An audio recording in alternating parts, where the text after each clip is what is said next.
Hi, students. So, another recording following up on the one that Jacob and I did earlier this week.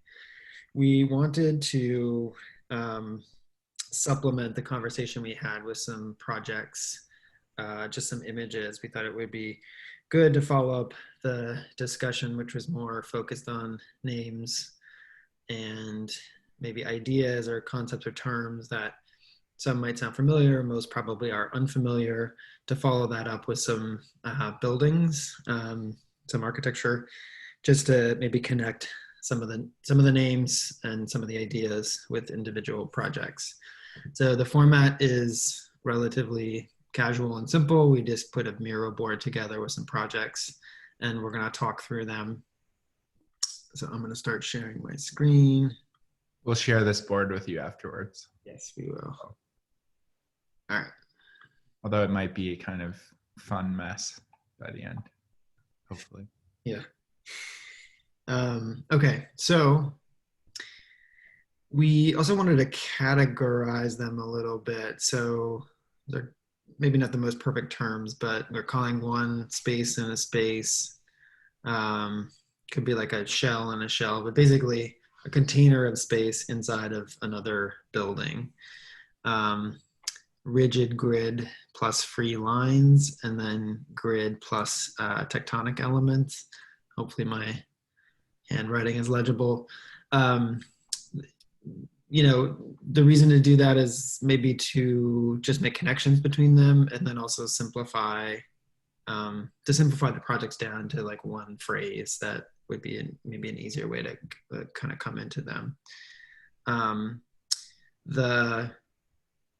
The projects are by a few architects that were all referenced in the readings, and then we wanted to call it a couple.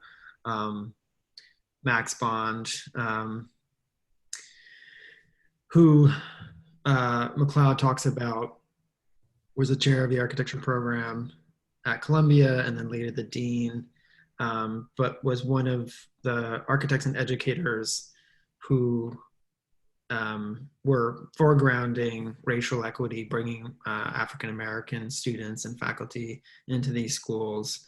And I mean, both significant and also kind of sad in that it really reads as a blip in the history that McLeod is talking about, where the efforts of Max Bond at his institutions when he was active, progress was made, and then it sort of dies out immediately after.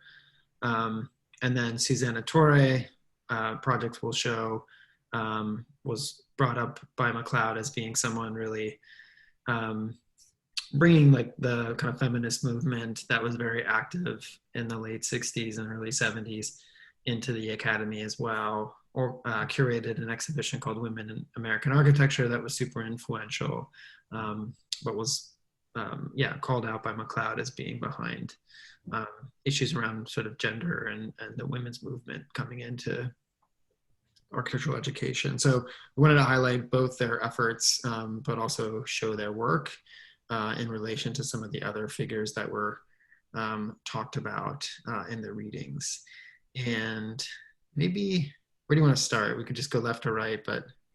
Yeah, I think starting, that's okay with the more in the Torre. By the way, for any of you who are ever looking for a professional photo, look no further than J. Max Bond's with triangle and the ruler. I think that is like next level. So I think it's amazing.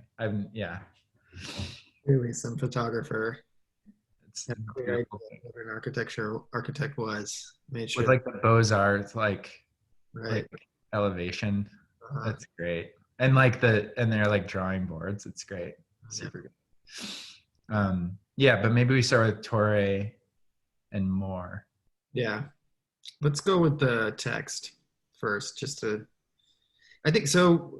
There's a couple of things maybe to talk about. One is, we'll get into it more detail, but I think to simplify, one of the ways that I was thinking about the Torre projects in relation to some of the others was just like, she was working in a postmodern idiom, like using some of the approaches to design, thinking about form in similar ways, but was just more overtly looking at gender issues as opposed to history or kind of esoteric language um, theory and or linguistic theory in the case of Eisenman, which we'll talk about. But so we want to both like foreground like just the formal diagram, like what was happening within the building, but then also how they were thinking about it, because it, for me at least, expands the way in which I understand some of these postmodern formal games to be playing out. Yeah, and I think like to that point, this will become clearer, I think, when we start looking at like the comparison between Moore and this one is good because like I think when Adam is talking about like working within the postmodern medium, that means a number of things depending on who, but like among them is like thinking about how to re-engage with history, and like whether that be, I mean, most often it's like historical archetypal typologies. So like bringing back, I don't know, like certain like keystones or arches or different types of building techniques, and then kind of being ironic or playful with them, which Moore does. You'll see. I think what's interesting um, about Torre, like Adam is talking about, is like that language, that like formal language is clearly present, but where history comes in, and it kind of talks about it in this text a little bit. The historical pull isn't like, hey, let's play with this like thing that we found in 1850. It's talking about the 19th century carriage house and the space where like traditionally the realm of women is depicted by Louis Bourgeois and her series Woman House. So it's thinking about like the domestic space of the house, like traditionally, and how like modern architecture sort of attempted anyway to eliminate that, but not actually. Like the architecture was deceiving, and that still was very much a gendered space. So this building she produced is, and we could maybe go into the plan or like the diagram from here, but um, um, she says, in this 19th century carriage house transported to a new site and turned into a modern building, the quote little house is made explicit, freeing the interior to become an exterior or a tree house, a refuge from life's cares. So I don't know, Adam, if you want to like describe maybe the actual formal diagram, but or if what I'm saying makes any sense. Yeah, no, for sure. I mean, it's interesting. Like, there's a couple of ways, yeah, that if you want to try to articulate, or she wants to articulate um, that domestic space. So the kitchen is sort of inside this abstract house form. So it's both to call that out as like a space separate from the rest of the space. There's just a couple of key moves, I think. So obviously, um, the material difference, right? Mhm. So, here it's perfectly white and abstract, and then here you get the nice kind of grain of the wood. Um, yeah. Again, looking at these, taking a moment, looking at these projects, thinking about them in the context of other works that have, I think, were presented to both Jacob and I as canonical works. So, like the work of Peter Eisenman, like materiality is a key thing when you want to foreground form. And often what architects do is to remove any material information to make material look as abstract as possible to foreground the form. Um, I think maybe we mentioned in the last conversation, like cardboard architecture, which is Eisenman's term. Um, but it's basically, yeah, trying to get like, because materials have qualities, they remind us of the quote unquote real world. And it's, if you want to foreground the kind of abstraction of form or the abstract elements of form, then you try to like erase material detail. So just, drywall painted white or stucco painted a color, like there are materials that look more abstract from a distance because they can produce more monolithic reading. So I think the material change in this case is important to articulate that the sort of kitchen area as separate from the rest of the house, and then to nest it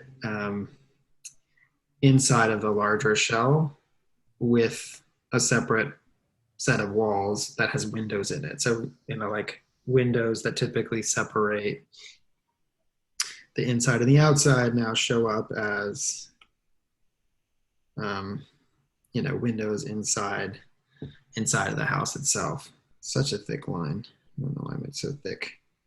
And this site, like, I guess just to like drive a point home, like this, I think a lot of what, at least, well, something that I associate largely with postmodern architecture is like citation, like I was talking about earlier. And to put this like very clearly identifiable, like prototypical house shape, like if you ask a little kid to draw a house, that's what they would draw, probably. I think it just like hammers home an idea about meaning that's like very present in the space. And I think that can be contrasted with, say an Eisenman, for instance, who is not interested in meaning. He's interested in, like we're prior to this conversation, I guess we just bring it up as if we didn't just talk about it, but we were talking about syntax versus semantics. So like, basically, if Peter Eisenman is about creating a grammar through a set of steps that amounts to a whole, and being able to understand the steps that made the whole, and the steps are actually more important than the whole, and the whole doesn't matter, nor does the building. It has nothing to do with like, this means this. It's just like, this thing is the thing in and of itself. I think this is a project that it's telling a story that has meaning, that's tied to sociopolitical issues, to gender issues. But again, like it's using similar techniques and tools and symbols, but like applying them as a means to an end. That end being to kind of tell a story, I think, rather than the end in and of itself, which would be, say, an Eisenman technique. Mm-hmm. I Right. think. Yeah. No, I think that's right. And and I think in general, like, I mean, the term postmodernism, which figures heavily in the first two texts that we shared with you guys, that's like the idea that buildings could communicate meaning in such a direct way. And like I think that's something that arises in postmodernism and is a significant aspect to that time in history. I think we could understand prior to that, like buildings having kind of cultural significance or having cultural meaning, but the explicit desire to like communicate meaning through the design of a building is very much a postmodern invention, let's say. Yeah.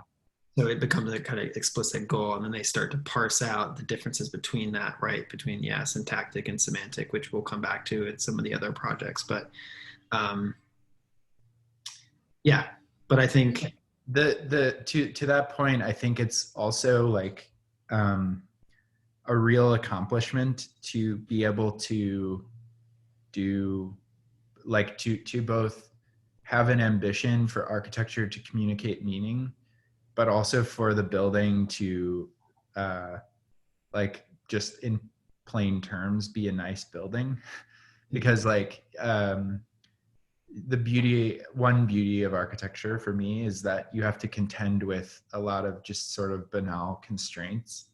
And I hate to keep using Eisenman as a foil, because it's like, fine. I think we probably have more baggage with him than you do. But like, if the intent of the architect is multifaceted in the sense that it's more than just about creating like a quote nice building. In this case, it's about like communicating something about like what we were talking about earlier, domesticity and the woman's role and domestic space, etc. Then like to thread the needle where the building is still a nice thing isn't a small feat. So I think, and this is an example of, I think, a really just like a nice building that's also doing something interesting. So I don't think that should go unnoticed. And usually it does in school because it's more difficult to talk about. Like this is never taught. I was never taught this building or Susanna Torre. Yeah. Because it's not like immediately obviously teachable. It's not like a step-by-step thing. There's like nuance and things that just sort of take like a deep read. So I don't know. It's good that we're paying attention to them now. Yeah. But, I mean, try to name it. Like, I agree. And I'm wondering if we could just try to name the things that we like. Like, I like the contrast of the white and the wood.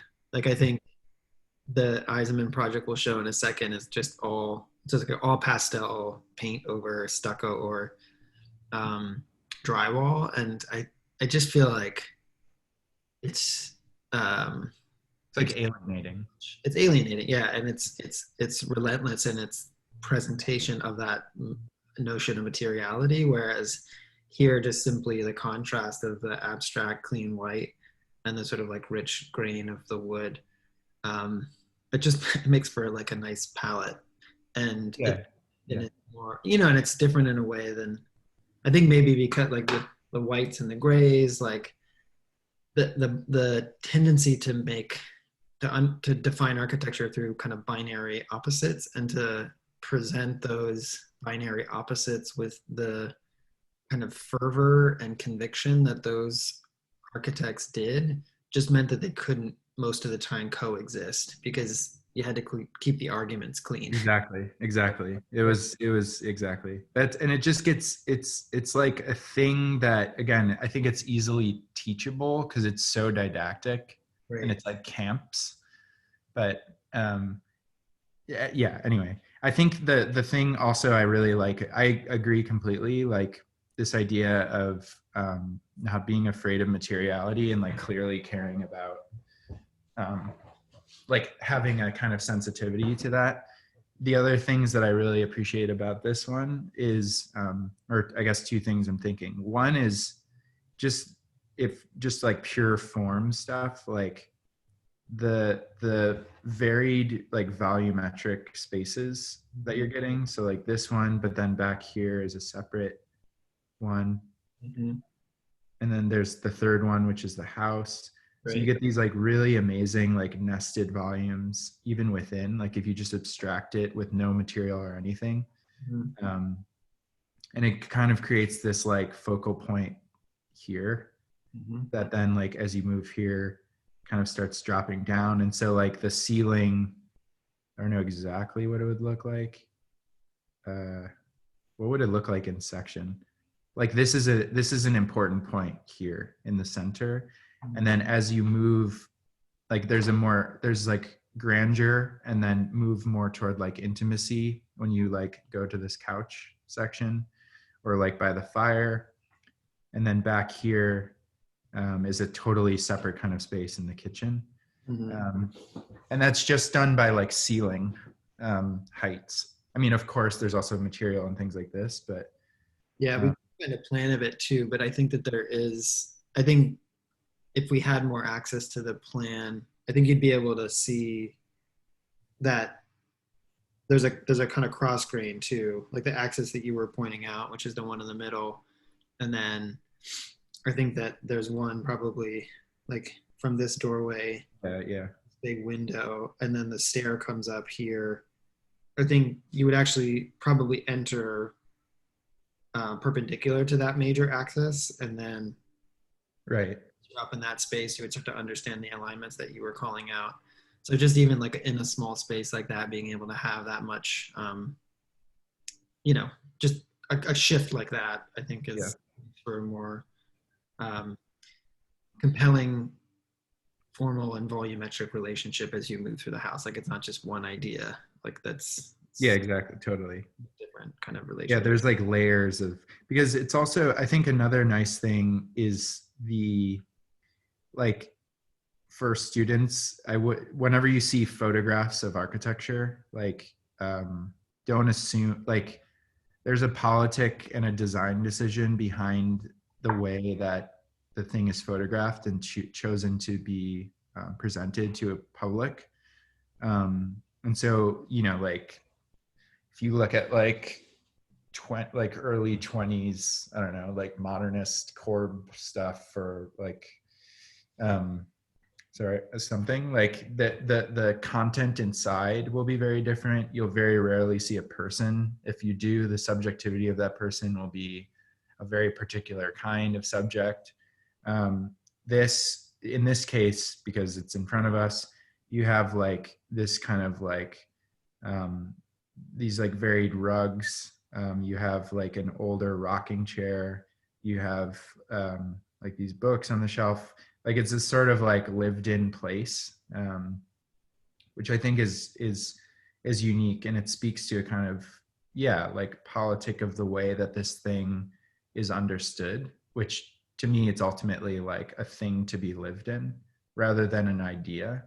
Yeah. Even though there's like clearly an idea there are many ideas there, both like sort of raw geometric ideas and political ones. Mm-hmm. But it's framed in a way that's like, oh, that's nice. Like I would like to Right. be there right now. Right. Yeah. It reminds me too of like the Eames, like the way in which. Exactly. Yes. Yes. I'm going to put that while you're talking. I'm going to just drop that in because I think that's like a really important one. Yeah. Cool.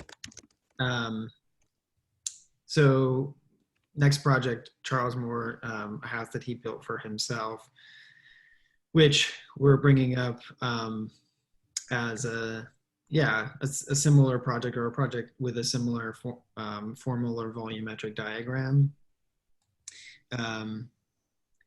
This is from the book Manual of Section by Louis Samaki Lewis, which is pretty great.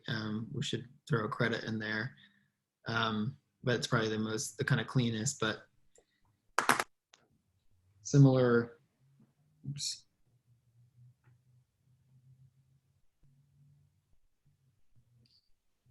Similar idea of volume inside of bigger volume. And I think,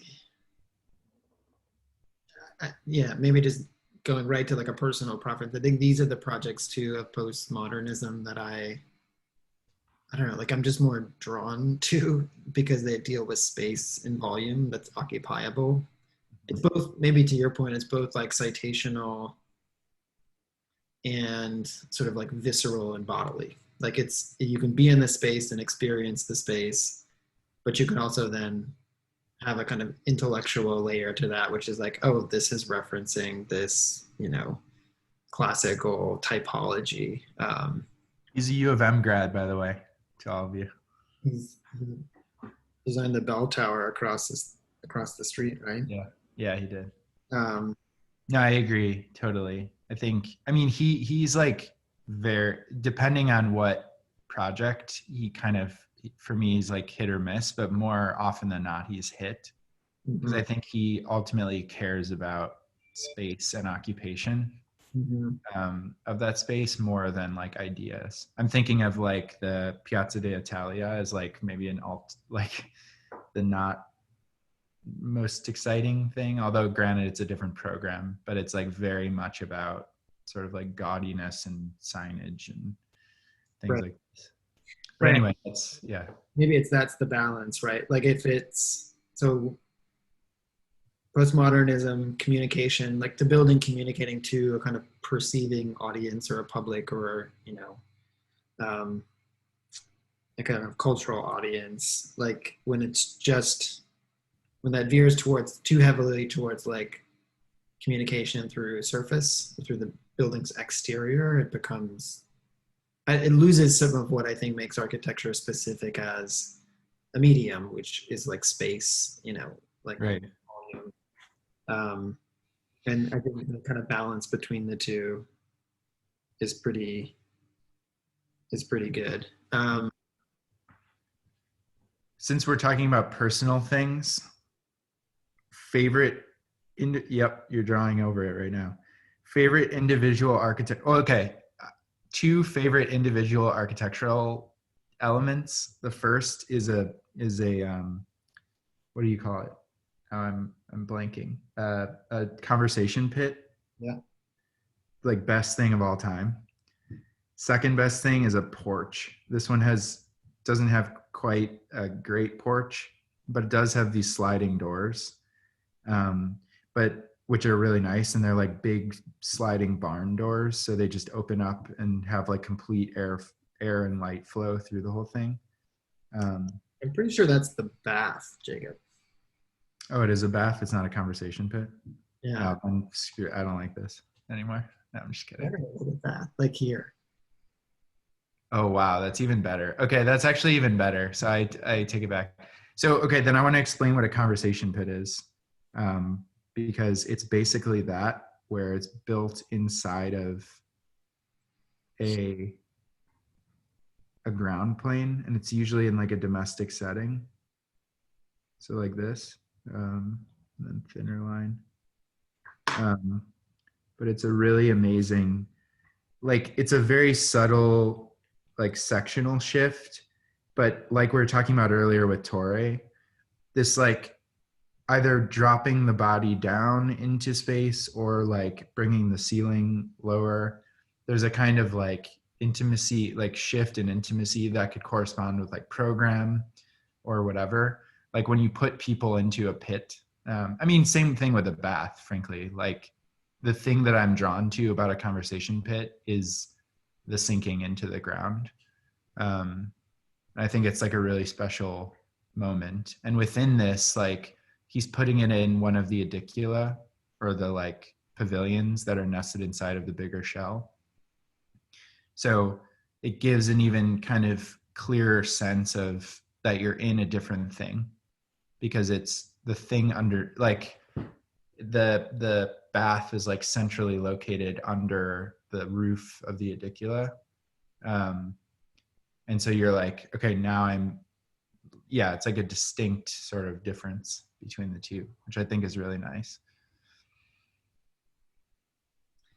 Trying to copy and paste the Miller House, but I'm having the Miller House conversation pit, but I'm having. Oh, yes. That's like the holy grail of conversation pits. Right. I'll put it in there.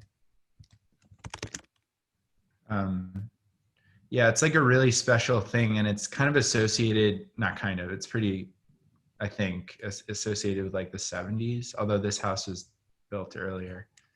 But it's just like it's such a simple move, but really an incredible space. It's loading. Oh, here we go. So that's a conversation pit. Right. Oh yeah, there you are. Yeah, so it's like these slight steps. But if that were just a couch that were like the fact that the couch is coplanar with the ground is like meaningful to me. I think it's a really pretty amazing. That house is beautiful in general. We should do a dive into there at some point. It's actually similar in a way to the Eames house to the top left, where it's like very clearly a modernist house, but the modernist house as a container for like eclectic collections of things from around the world in this case.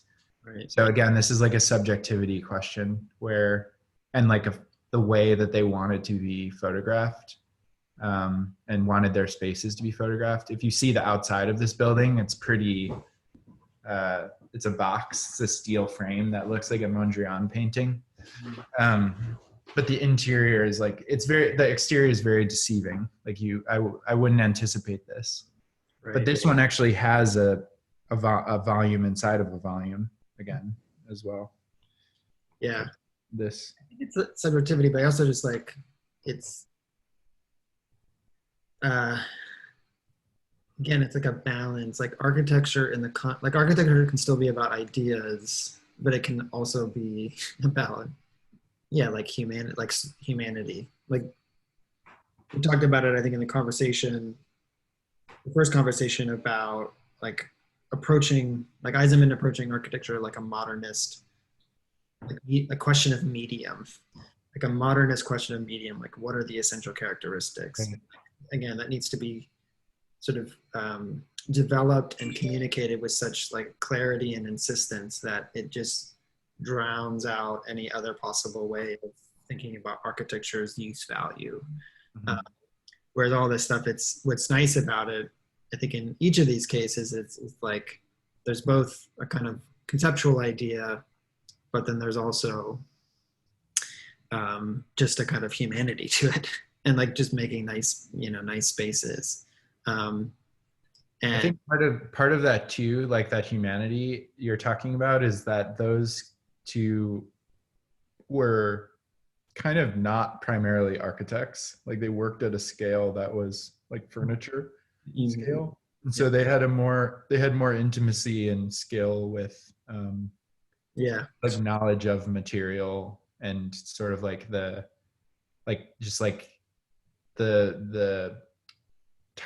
tolerance they were working with was just smaller, which I think is like a really that's not inconsequential.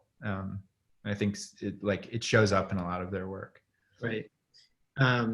We should keep moving, but maybe just another point. Like, I think I like all these buildings we're talking about. I do think there's a way in which, again, the Torre, like using architecture as a way to comment on the critical issues, the pressing issues of the moment, like resonates with me more right now, because I'm hoping that that's what architecture can do right now.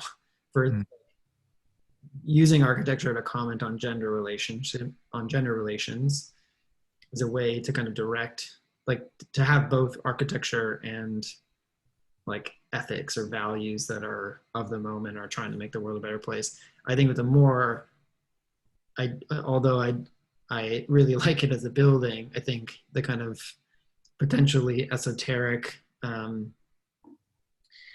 or elusive reference to like historical typology is interesting to him and maybe a few others, but also just seems like detached a bit from, or how I perceive that now is like a detachment from the issues of the moment. Like again, I mentioned at the beginning in the last conversation, like the McLeod, it's just, to think about a lot of this work happening in the context of like 68 and the social unrest, and like the world is similarly falling apart. And I don't know, like just contextualizes some of those decisions for me in a way that I'm more cognizant of today. Yeah. And maybe just one point on that, if you go to those notes really quick at the bottom, like even the citation of like historical archetypes is super loose, I think. A direct relationship with architectural archetypes such as the primitive hut or a Hindu temple, like it's like not really, it's just like he wanted to check the box that there was. I like this building too, by the way. But I think that like it was more about checking a box of like historical citation, and that being like a political act. That was sort of like, this stuff still matters, but not a rigorous not a rigorous exploration and then a kind of like reinterpretation or mutation of that. Like it's just sort of like picking and choosing elements and collaging them into a building, which is not a bad thing. I just don't think it's I think the next one maybe is a good example. The Bogotanga Library is a good example of like a really rigorous translation of a historical archetype, um, which is great. I don't know if you want to start with this one, or I could. I mean, Uh, you could start. So, okay, yeah, I don't want to keep. I know I'm talking a lot, so. hard. Um, Um, but so Max Bond, the guy with the amazing photo, he was asked by the Ghanaian government in post-independence Ghana when they um, were liberated from colonial overtaking of the British, and I think it's like '67. Um, there was a national push to sort of like define the Ghanaian culture and architecture as a way of doing that, and has been historically for as long as there's been architecture. So there are really interesting conversations surrounding like um, what does a national architecture look like for a newly liberated African country, and like where does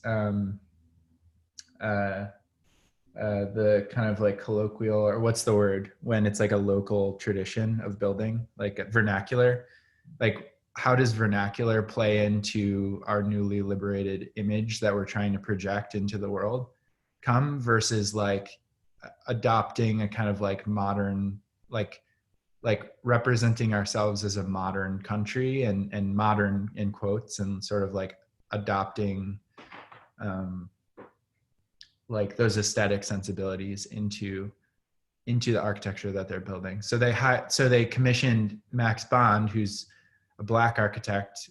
He's American, to answer this question for the Bogotanga Library.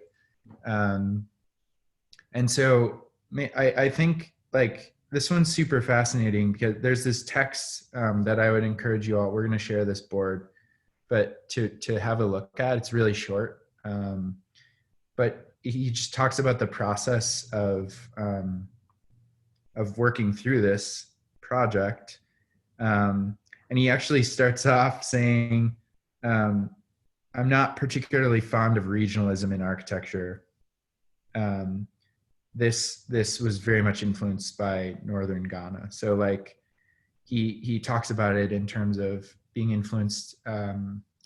By like limitations in construction techniques and laborers being able to read drawings, things like this. But what stands out to me is if you look at this plan in the most basic way, you can see like, there's this column grid. It's very similar, I think, in a way to the stuff you're working on right now. You have this column grid with equal bay sizes, blah, blah, blah. And then you have these nested forms, which also is familiar from the last two projects we looked at. So great. So it's like this things within a thing. So where he gets that from, if Moore is pulling that from like Adicula and Hindu temples, sort of, not really.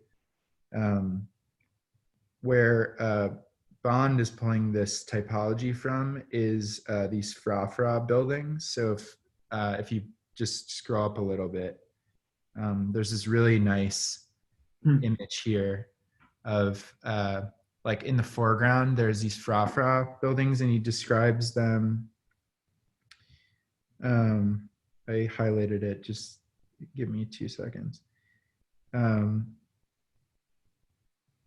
As the dry season approaches and crops are harvested, the Fra houses begin to emerge and spot the landscape. Each house appears to be a complex of several small round houses, which are in fact circular rooms slightly separated from one another. Every space, even including a nook for chickens, is clearly defined. So he's like observing this type, like this vernacular typology, and he regularizes it and sort of uses the tools. Like it looks like like Corbusier could have designed this building. But what's interesting is like all of the language, he's not afraid to be like, yeah, actually this is a thing that exists here already. I'm pulling this geometry and sort of regularizing it. But the basic tenets of the thing are the same as the thing that's like 40 yards away from the building. Mhm. So I think it's a really special building in that way. And like a special story, I guess, because he's a classically trained architect, classically American trained architect. Um, so this kind of like mixture of like adopting real like regional typology and building techniques and limitations, but then also managing to sort of like still make it his like a product of his education, it's interesting to me. Mhm. Yeah, I mean, it also, like, I want to highlight it as a, I think that I appreciate the building a lot as well. And again, I was not taught Max Bond, and it's both sort of encouraging and refreshing to like go to the work and just be like, wow, this is actually a really great building. Um, and so, it as a alternative to the forms of like postmodern formalism that I was taught, it's a it just is a better approach in my mind to like put these formal ideas to work in the world, like in a context, like make a building that um, that works, that has some degree of like formal play, like the lecture hall. Yeah, absolutely. Um, uh, like it feels both like the architect is like, I want to emphasize it to the students that architecture, like design, is fun. I know that I was talking to my group about this on Friday. It's like the start of the studio can feel a bit heavy because like we're in a heavy place right now. Um, and none of the problems that the world is facing have easy solutions, especially if you just come at it through architecture. But I also want to like assure them that at least I believe architecture is like I love it, and I have so much fun doing it. Um, and It is so much fun. like hold on to design as a form, like an exciting form of human creativity. I want it to connect to the world, and I wanted like it to do work, and for it to do that not in a naive way where it thinks that it's solving the world's problems, but also not in a way that because its agency is at a distance, that we have to think about it as an abstract art form or something like that. And so I think the way in which this building is just like the world responding to context, responding to a kind of vernacular type, and using the modernist, um, you know, formal idea of a consistent grid and free floating walls, right? So maybe another sort of historical note is just like this whole diagram comes up mainly in modernism with the advent of steel and concrete. So once you have steel, you have strong structural systems. You can have columns that carry the loads of the building. So you can just have like concrete floor plates and individual columns, and then your walls can be wherever you want. So this is kind of articulated in Corb's 5 points. Um, and you see it playing out here, which a lot of architects were doing, like revisiting modernist formal ideas, but in a new way. And there's like one extreme, which is like take it to be this extreme formal exercise that's detached from the world. And then there's an instance like this, which is like, let's take those kind of modernist formal ideas and sort of put them to work. So as a precedent, this one feels very important to me at this moment in time. Yeah, definitely. I think it shouldn't go unnoticed also that that article was written at the same, what is the, I was just looking it up. I can't believe my memory, students, is bad with these things, so I'm exposing that. But I promise I know the content of the article. I just can't remember the name. Eisenman's, it's like Eisenman's article about like syntactic architecture. It was like towards a conceptual architecture. Okay, I remember it. towards the conceptual architecture, I think was written in the same year. I might be wrong, very close, if not the same year. And it shouldn't go unnoticed. Like if you read the two of them, it's one is like a theory of architecture in the most abstract way that's dealing with like this deep structure, Chomskyan ideas of like elements. This one is like, hey, I was building this library in Ghana. We had to figure out a bunch of stuff. We had to figure out local building tradition. We had to figure out like national identity. We had to figure out all this stuff. And it's just like refreshing in that sense too, because what you hear about more often during this time in school is the stuff that's sort of like theorizable and didactic and easily sort of like taught and described, and not like the messy processes that go into just like building, like the kind of like professional confessionals, I guess. And he's just like, and in part, I think that's just like a security of like, he's like building enough where he doesn't need to theorize it. He's just like doing it. So I think I don't know, that in and of itself is really refreshing. Yeah. I mean, I think I guess the note I want to strike is balance with all of these. It's not like, I think our architecture should maintain, I think it's important for the discipline of architecture to maintain a notion that there's like there's something that, there's a layer to architectural design and experience that is cultivated by those of us who are committed to it as a profession. But when that is taken to an extreme, that's bad. Yeah. So I think I think like a little bit of theory and a little bit of context is good, and I think that's part of what is striking me with this example as well. But yeah, I don't know. I think we're both maybe sketching just to kind of focus on the elements. I just think it's also just like a really great diagram, like the floating, the sort of floating plane. It's very formal, like a floating plane. Totally. Yeah. Then, the elements underneath it. Actually, this is also a lot like the Miller House, with the one with the conversation pit, in terms of like a grid. Yeah. And then walls sort of independent from that. But we'll get into this more. Like the next assignment is going to be just like taking elements from the grid and just like extruding up at different heights and just thinking about, and there will be some corresponding Jing diagrams that I'll share out in a similar lecture where you're thinking about the way in which a plane above you defines space. But these are all like choices of the architect. How high, is there a space between the roof and the top of the walls? Or you can like conceive of like elements as objects or something like that are almost like independent from the building itself.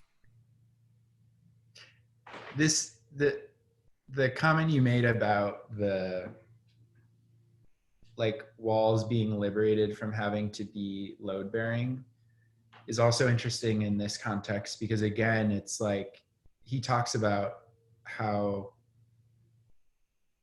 like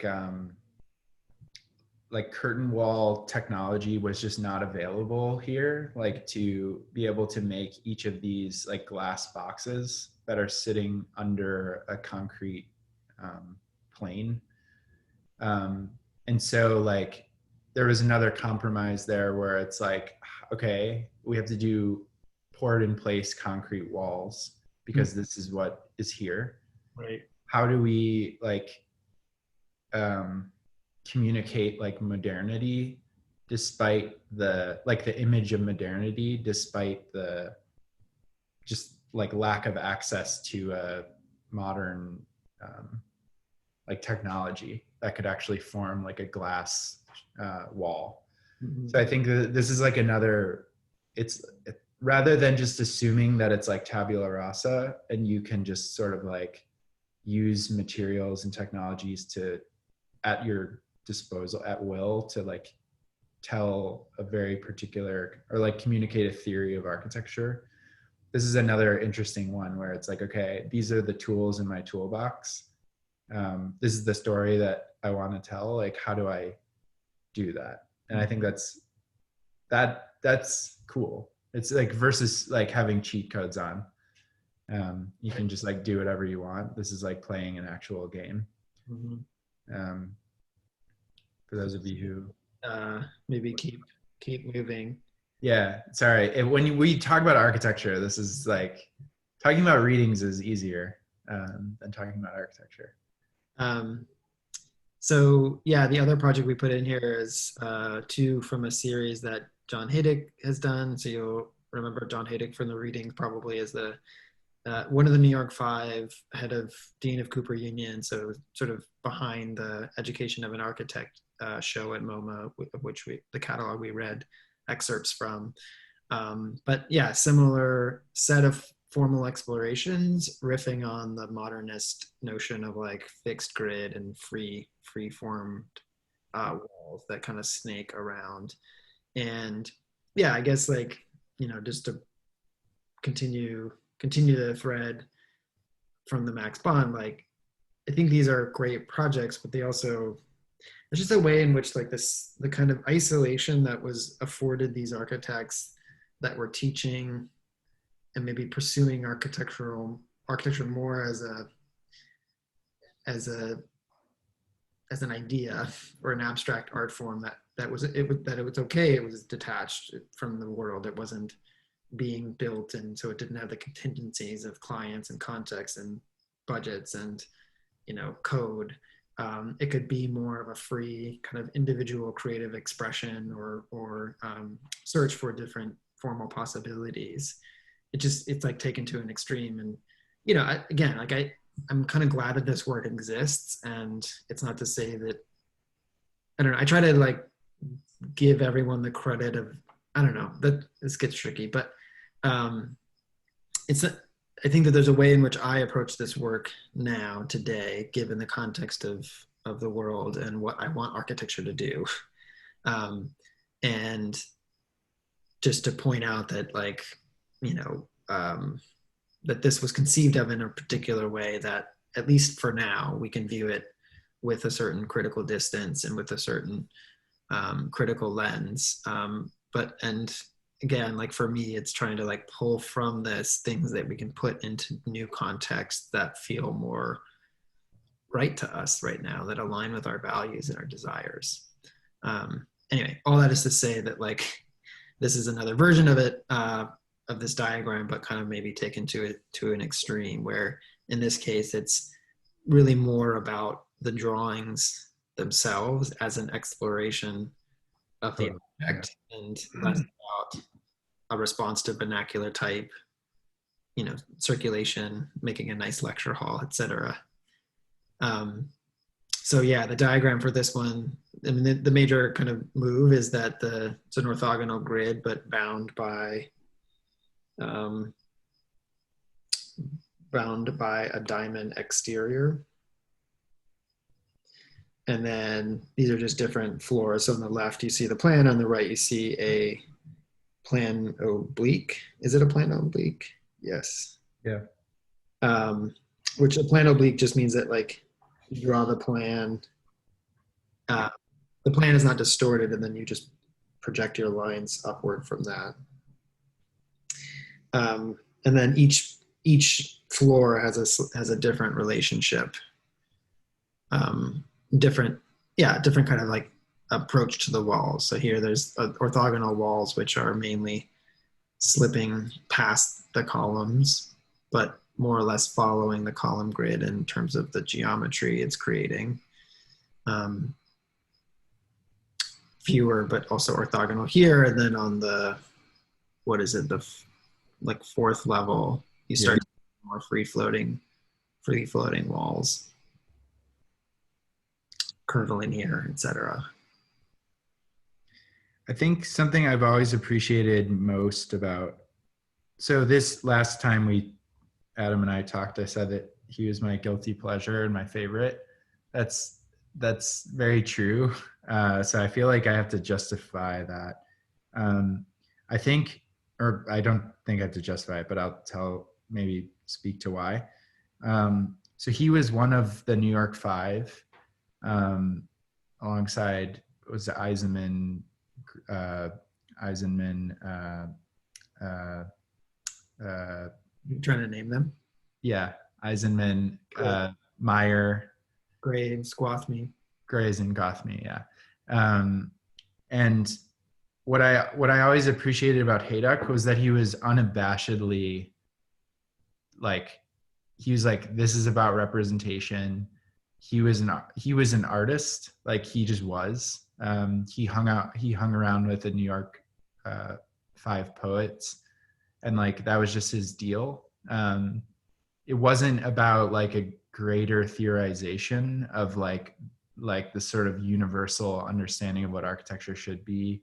And like, I mean, he was a dean of Cooper for a very long time and influenced a lot of people.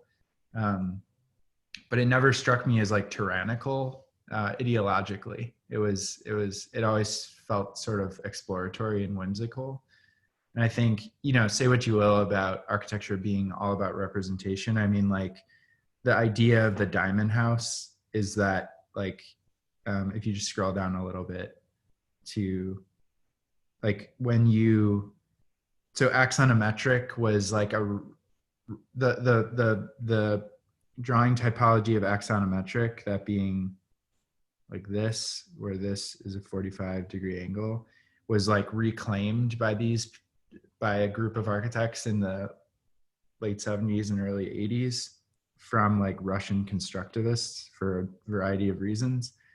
And so like when you see drawings like this, it's usually from a certain time, although they've come back more recently. But I think what's interesting about this, just as a formal game, is they were drawn as diamonds, because when you draw a diamond as an axonometric, you rotate the diamond 45 degrees, so it becomes a square.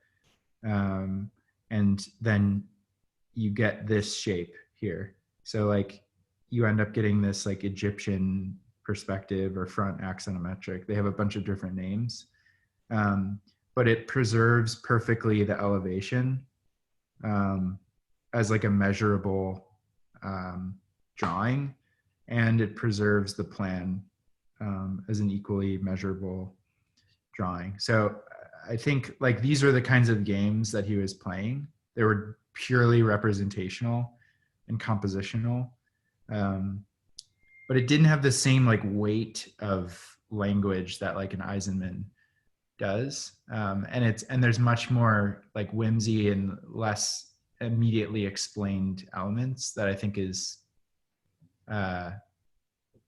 compelling and gets me excited just about like making, like there's something about that that's really important to both, like not get too bogged down with feeling like everything has to be solved at the expense of your own like pleasure of making, because I don't know, I don't think you'll be good for anyone if you're not happy while you're doing a thing.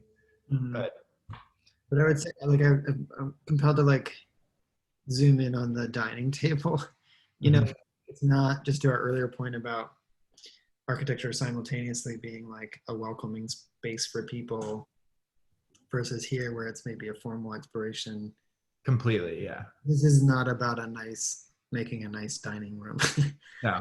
Like a nice place to have dinner, right? It's like the artifacts are, the elements of architecture are part of this, sort of representational and formal exploration, which is an end in and of itself, to carry through your designation from earlier. Yeah. I mean, it's so tricky. Like, I don't know what to do with this work anymore, because it's like seeing something I'm totally in love with. Like when I see, especially Diamond House C, the plan, I'm like just overtaken with geometric joy.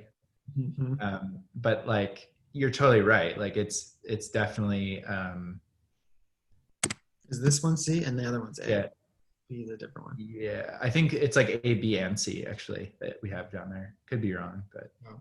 it's a set of. So he did a set of. This was like earlier Hayduk. So Hayduk started. He was part of the Texas Rangers, and he did a lot of geometric work like this. This was a set of drawings that he did after the Seven Houses. Seven Houses were a little more tame, and probably would have made for better buildings. This was like a next set, but prior to him kind of going crazy and drawing like angels and characters and things like that. I mean, I like that stuff too, but this is when I think he still had a vested interest in like buildings proper, but was moving more toward like compositional abstraction. But yeah, I don't know what to do with this stuff. I don't know. Like, what do you, I mean, do you have like a guilt? I would call this a guilty pleasure. Do you have, and do you have that? Yeah, I think in general, but like this again, like this, the Max Bond, I don't know, it kind of offers a way out for me, or it speaks to that, just that sort of like discomfort. Yeah. Whereas I think it's a great building, and it's like works well. It's like a good plan. It's nice volumetrically and spatially in the way in which these elements are articulated in the space, and it's like in the world and responding to That's context. true. Yeah. So I don't know. I want Yeah. to like the extracting from the formalist. It's a little bit about that. Like I the architectural elements, the form, I, that brings me pleasure, both to like make those make those artifacts in the world, or just like as a drawing, and then eventually as a building. I think that the guilt part comes from it being understood as something that like does no good, or is like something for the few, like the few that care, like the kind of high art distinction of it, as opposed to something that's sort of like in the world doing work. And like the optimism that I hold on to about this moment is just believing that the part that brings you pleasure, that brings me pleasure, can also like do some good work in the world. Yeah. I guess like where I place it, maybe this is not right, but I place it in the space of like, if I went to a museum and was inspired by a painting, that's more where I put Hayduk than I do like Bond is like a good architect. He's employing similar,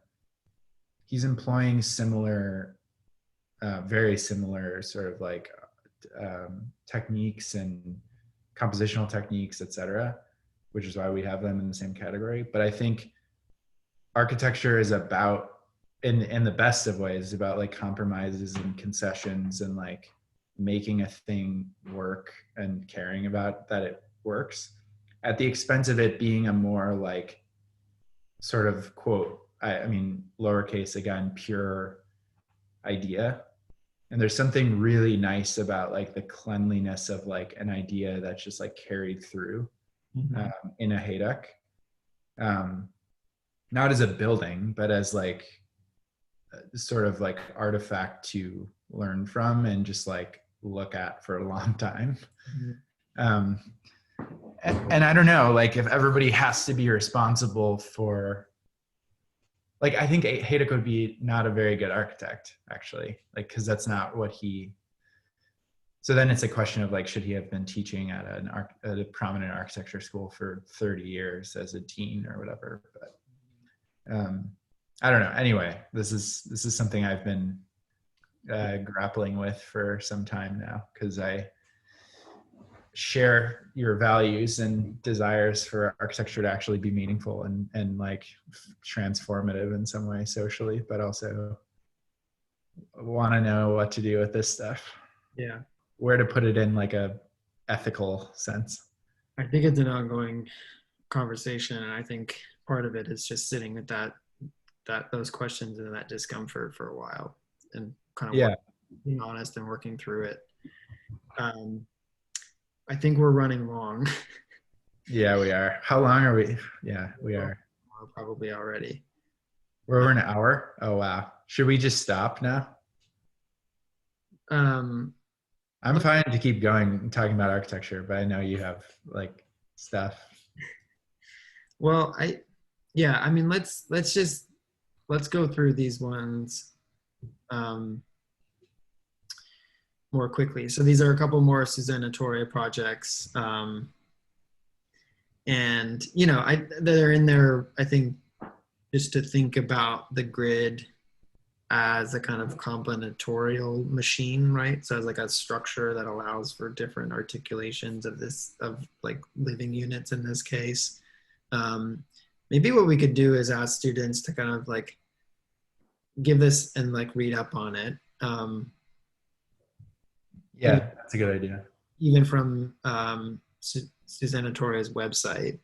We talked a little bit about this one. This is an exhibition that's um, highlighting this working relationship between Lily Reich and Mies van der Rohe, similarly from a kind of gender perspective and a critical perspective. And I think you were bringing this up earlier, the way in which, so, the Hayduk stuff, the drawing becomes the most important thing, it as an object or as a next formal exploration that exists within a drawing. It's not about a space one experiences versus this, which is, I think, using some of the kind of postmodernist formalist approaches or tropes. So, like articulating elements as distinct, thinking about the tectonics of like column.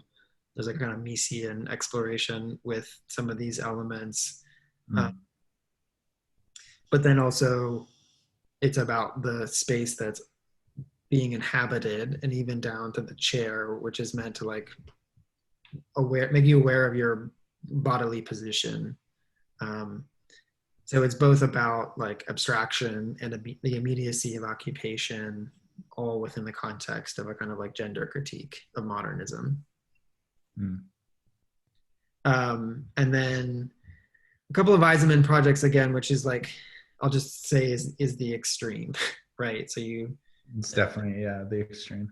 and so just diagrammatically, like, which is important for you to know of and is related to the work that we're doing, especially if we're thinking about grid. So these are the characteristic of Eisenman projects, diagrams that start with a simple form and then through a series of steps get more and more complicated, more and more articulated as a series of elements. So this is a cube and eventually it's columns, beams, planes, apertures, etc. But it's more, Basically a GIF. yeah, for That's a sure. GIF. Yeah, Yeah. animation Yeah.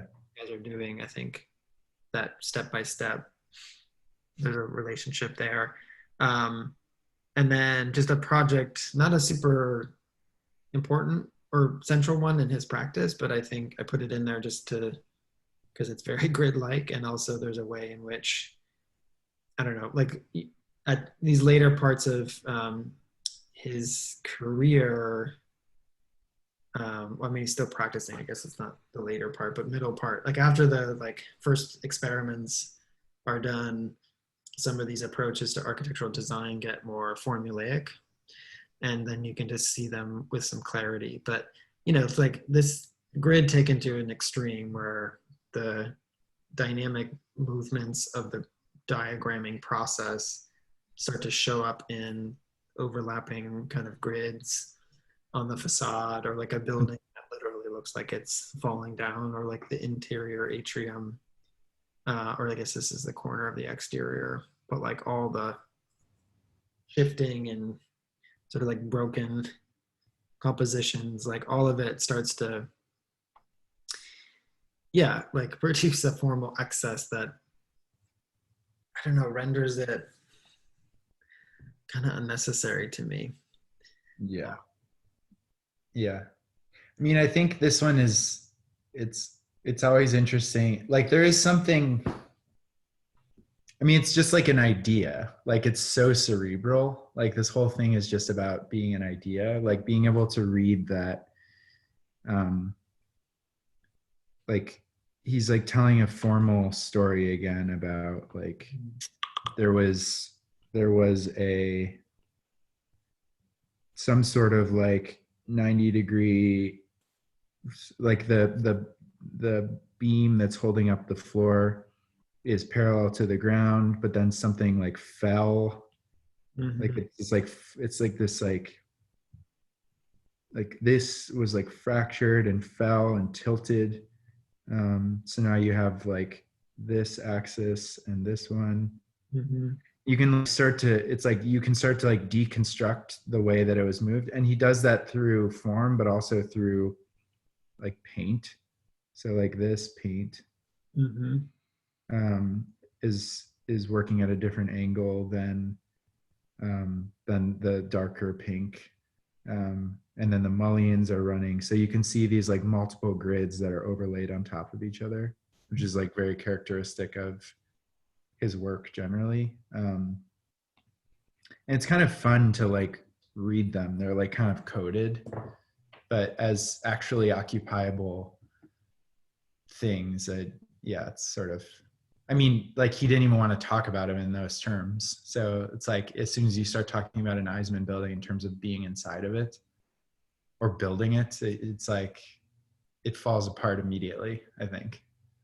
Because Yeah, I mean, I think that I have heard him say that like the experience, there is a kind of experiential dimension, but it's just about alienation. Like it's right, the modernist notion actually comes from Victor Shklovsky about estrangement, which is like the world, the world, um, you know, happens, and there's a normalizing effect to experience, like where our experience of the everyday becomes like a kind of we begin to expect it, accept it, and if we're not critical of like institutional structures or societal structures, like we just become kind of subdued and subjected and just don't ever question power or authority, versus this notion of estrangement, which is like make the world weird.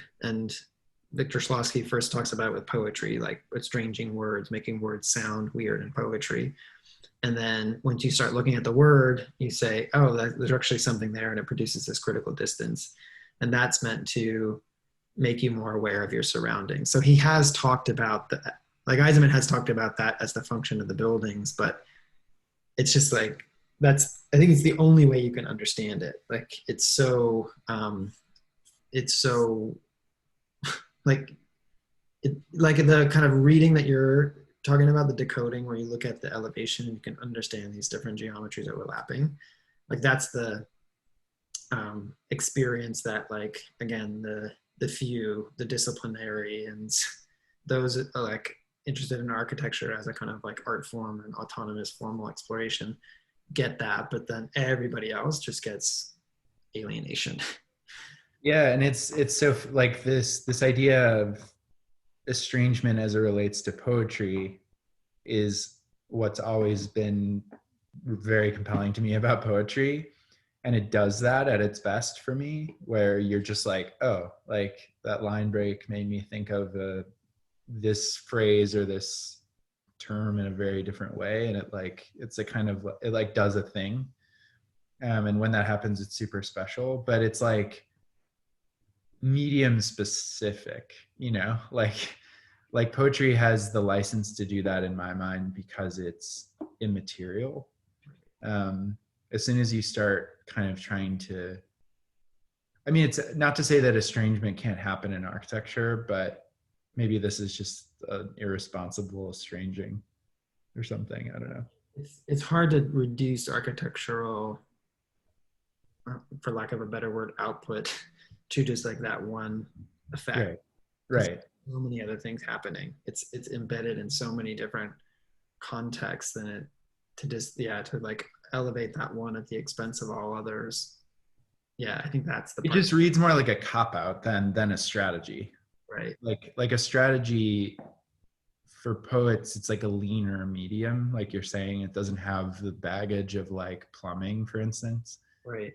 But like when you just say, well, it's for estrangement, it's like, okay, well, But that's tell why me. I mean, maybe let's end on this, like on the Torre, because I do think there's a way in which, again, like it's so the balance that I was talking about with the Max Bond, it's like there's a formal idea, there's formal kind of experimentation, and then there's also just a building that's working well for its inhabitants and responding to context. I think the Torre, this is a smaller project. It's not a fully fledged building, but I think that what it indicates as a possibility is both it can be about the sort of like abstraction and reading of elements as like bits of language, which is the syntax, by the way, which we talked about earlier, the syntactic versus semantic. So syntactic is about language structure. Semantic is about the meaning of language, what you're saying through the words. So this has the kind of syntactic elements like identified both as physical objects in the column and then also as like lines on the ground, like making the abstract like material in a way. But then it's also about the kind of like materiality of the curtain, the space that produces, onto the body in the chair, which is being forced to kind of like sit forward to be observant in a way that you wouldn't if you were just sitting in a regular chair. That's a form of estrangement. Like the chair, Totally, like yeah. a bad chair, so that it makes you uncomfortable, distances you from the kind of everyday chair that you would not think about in that way because it's just background.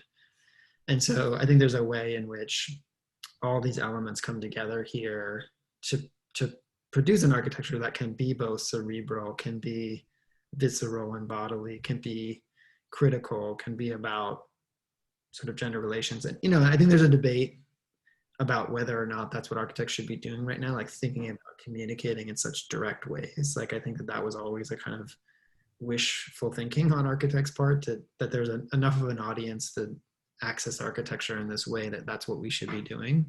But as if we just take sort of like postmodern precedent as an example and just stay in that frame of reference or mindset for what architecture is, then I think it's interesting, or maybe a good place to kind of like land with the Torre.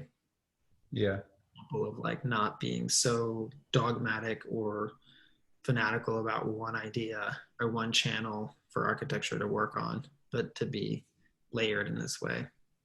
It's also just like sensible, and like this is an exhibition. It's not like this would be an Eisenman chair in a building. Right. Like that would be like this is a oops, I'm like trying to use your Miro board on the share screen.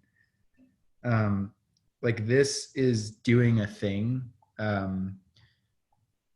like conceptually because she recognized that it was an exhibition space that was sort of like temporal, like temporary. So like I think that's also versus so it's didactic and it's like semantic in the sense that it's like, and estranging in the sense that it's bending you forward and forcing you to think about your body and space and posture and attention and things like this. But also if you compare that to the first thing we looked at, like that she designed, it's like much more subtle, say, in the semantic realm, and still very livable. So I think, like it just makes me also think about, how certain architects will design like shoes or teapots or jewelry and things like this. And oftentimes they're like so formal. Like I think Zaha has a pair of heels that are just like crippling to wear. Because again, it's not about wearing them. It's about like sort of wearing them, but mostly about Zaha forms. So I don't know. I think these precedents kind of flicker back and forth between like, I don't know, Torre is an especially good example because we've seen like both ends, like when it's appropriate to lean heavily on the kind of syntactic, and when it's like, okay, we're actually making a thing that's a house and being like a reasonable human. So I don't know. I think it's nice to like bracket this. with the two of them, Yeah. with the two of those pieces. Cool. All right. Well, thanks to you. Thanks for the student for watching. Yeah, that was great. As I like the informal. Hopefully they do. At least I saw there's like 40 views. So that's like hopefully at least On the some first, of them. hopefully keep it going. All right. Cool. Okay. See ya. Bye.